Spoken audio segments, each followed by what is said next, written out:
मेहकर तहसील इथं farmer ID registration तसेच जनजागृती पंधरवडा समारोप। फार्मर आयडीनं शेतकऱ्यांमध्ये एकसूत्रता आणली। आमदार सिद्धार्थ खरात। आपल्याकडे आधार कार्ड, रेशन कार्ड, वाहन परवाना डिजिटल करण्यात येते, मात्र शेतकऱ्यांचा 7/12 मालकी हक्क यामध्ये एकसूत्रता नव्हती। फार्मर आयडीमुळे शेतकऱ्यांमध्ये एकसूत्रता आली। मेहकर तालुक्यात 27,000 तर लोणारमध्ये 19,000 शेतकऱ्यांचे फार्मर आयडी तयार झाले। उर्वरित शेतकऱ्यांनी सुद्धा लवकरात लवकर नोंदणी करावी असं आवाहन आमदार सिद्धार्थ खरात यांनी केले।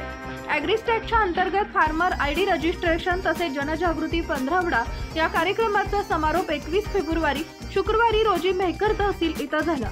यावेळी आमदार सिद्धार्थ खरात बोलत होते। पुढे ते म्हणाले की फार्मर आयडीमुळे शेतकऱ्यांना केंद्र व राज्य सरकारच्या अनेक योजनांचा लाभ घेता येणार आहे। पीक विमा, पीक कर्ज, पीएम किसान व विविध पीक अनुदान यांचा लाभ मिळवताना शेतकऱ्यांना आता कसरत करावी लागणार नाही। मेहकर व लोणार तालुक्यात 15 दिवसात प्रशासनानं 16,000ची नोंदणी करणं हे कौतुकास्पद आहे। त्यांनी उर्वरित शेतकऱ्यांची नोंदणी ही लवकर पूर्ण करावी। तसेच मेहकर व लोणार तालुक्यातील घरकुल योजनांमधील अडचणी सोडवण्याचे निर्देशही आमदार सिद्धार्थ खरात यांनी उपविभागीय अधिकारी यांना दिले। या प्रसंगी माजी आमदार संजय रायमुलकर, उपविभागीय अधिकारी जोगी, तहसीलदार निलेश मडक, माजी नगरसेवक शैलेश बावस्कर, गट विकास अधिकारी देशमुख, काळे, मेटांगळे, लगड यांची उपस्थिती होती। राजकारणात आमची हेल्दी स्पर्धा। माजी आमदार संजय रायमुलकर यांनी मी राजकारणात वेगवेगळ्या पक्षात आहे, राजकारणात आमची हेल्दी स्पर्धा असल्याचं आमदार सिद्धार्थ खरात यावेळी म्हणाले। आमच्या स्पर्धेत प्रशासनानं जास्तीत जास्त जनतेचं कल्याण करावं, विकास कामात राजकारण आणणार नाही असंही ते म्हणाले। दुसरं या ठिकाणी आजही आमदार आहे, माजी आमदार आहे।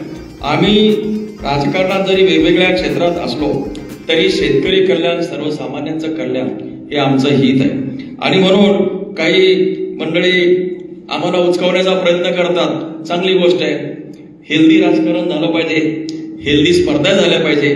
कधी कधी मी कुठे गेलो तर त्यांना असं वाटतं की आपण गेलो नाही, काही लोक त्यांना सांगतात की चला चला, त्यामुळे त्यांची धावपळ होते। ते गेले की मलाही वाटतं अरे आपण तिथे कसं काय चुकलो। एक प्रकारे मी पण धावतो।